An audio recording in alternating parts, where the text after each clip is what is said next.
We're ready. Okay. On October 18, 2007, Robin Grosser took her own life.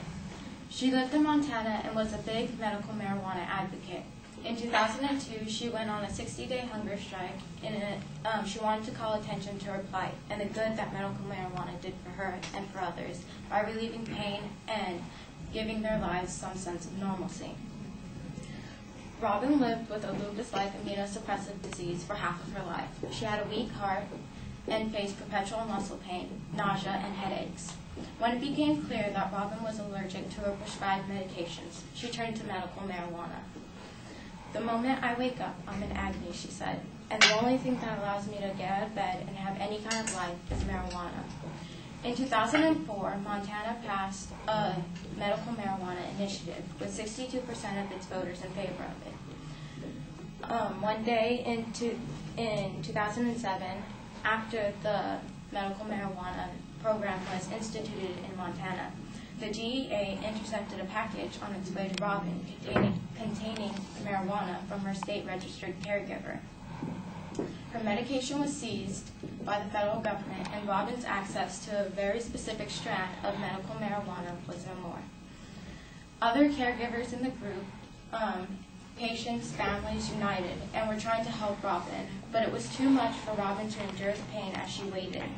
According to John Turney of the New York Times, instead of receiving effective relief, people with persistent pain often find themselves in an endless cycle, seeing multiple healthcare providers, including many specialists in areas other than pain. And currently, the federal government is taking the same stance on marijuana that it first took on alcohol by making it illegal. And even though this is the case, 18 states, according to the NORML website, have legalized the medical use of marijuana. Therefore, in this speech, I'll argue that you should pass H.R. 2306. There are 3 reasons to support this. First, I'll argue that the federal government's enforcement of federal drug laws on marijuana increases the pain and suffering of the American people. Second, I'll argue that H.R. 2306 will decrease the pain and suffering of Americans. And lastly, I'll argue that medical marijuana will not hurt children. Although several states have already legalized the medical use of marijuana, the federal government is still enforcing its drug laws in those states, therefore causing people who are already suffering from extreme pain to suffer even further due to these laws.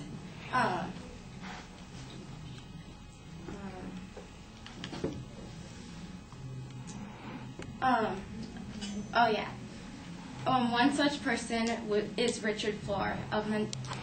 He lived in Montana, and he was a medical marijuana patient and provider in the state. In 2011, he was busted by the U.S. Department of Justice and was sentenced to 5 years in prison, where he died due to a lack of proper medical attention. And then there are places like the Humboldt Health or Medical Supply, Whittier Hope Collective, and the El Camino Wellness Center, in which the feds use their powers to decrease the access of patients to their medications by shutting them down. The Humboldt Medical Supply was considered to be an exemplary dispensary. Its staff included a nurse, and its patients were rigorously screened to see if they actually had legitimate concerns in which treatment with marijuana was necessary. However, it had to shut its doors down after receiving letters from federal prosecutors, according to Norimitsu Onishi, who attended Princeton University and was the chief editor of the student newspaper there, and now currently heads the San Francisco bureau of the New York Times. According to Philip Smith on the website stopthedrugwar.org, Whittier Hope Collective had to shut its doors after the landlord, or after receiving letters from federal prosecutors on June 5th. He also states that the DEA raided the El Camino Wellness Center, which had opened in 2008, and was the first to receive a permit under the state's regulatory program on their medical marijuana outlets. And then there's the Marin Alliance for Medical Marijuana in Fairfax, in which the landlord received a letter from federal prosecutors saying that he must evict them or else face criminal charges himself. so the 5,800 patients who were serviced by that clinic no longer had access to their medications. The Harborside Health Center also received a similar letter, and he said that he wouldn't close his doors because the 94,000 registered patients should not be denied access to their pain medications. But all of this suffering and pain can be stopped by passing H.R. 2306.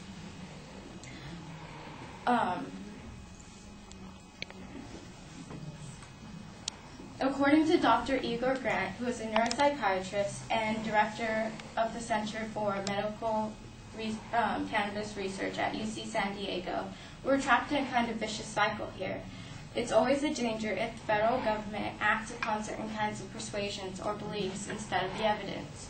State-supported clinical trials show that marijuana is helpful with neuropathic pain relief and muscle spasticity. He also states that marijuana has a wide range of clinical applications, including pain relief, nausea, glaucoma, and muscle or movement disorders. And according to Joe Elford, who is the chief counsel for Americans for Safe Access and a leading attorney, pot has beneficial effects, including the stimulation of appetite for people undergoing chemotherapy.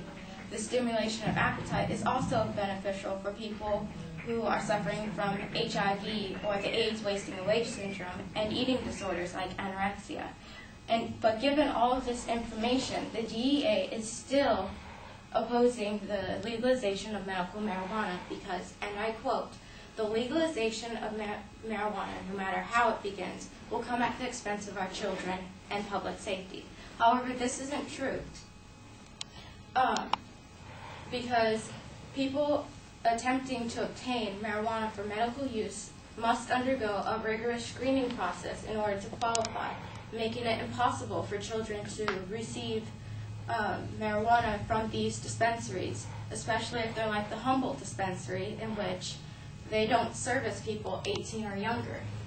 And then, even though it is true that some patients are allowed to cultivate their own medical marijuana, it's only true if they live more than 25 miles away from a dispensary, and even then they can only cultivate 1 to 24 ounces of usable marijuana.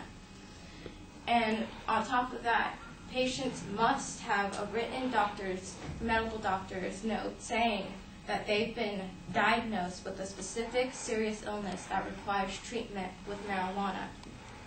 Therefore, I believe that we should not criminalize the use of medical marijuana, but the abuse of it. According to the National Institute on Drug Abuse, every day in the United States, 2,000 teenagers use prescription drugs without a doctor's guidance for the first time, and cold and cough medications are one of the most commonly abused over-the-counter medications. Therefore, we shouldn't cause people who are already suffering from a lot of pain to suffer even further because of the few who can't control themselves, no matter what type of drug it is. Therefore, I urge you to pass H.R. 2306.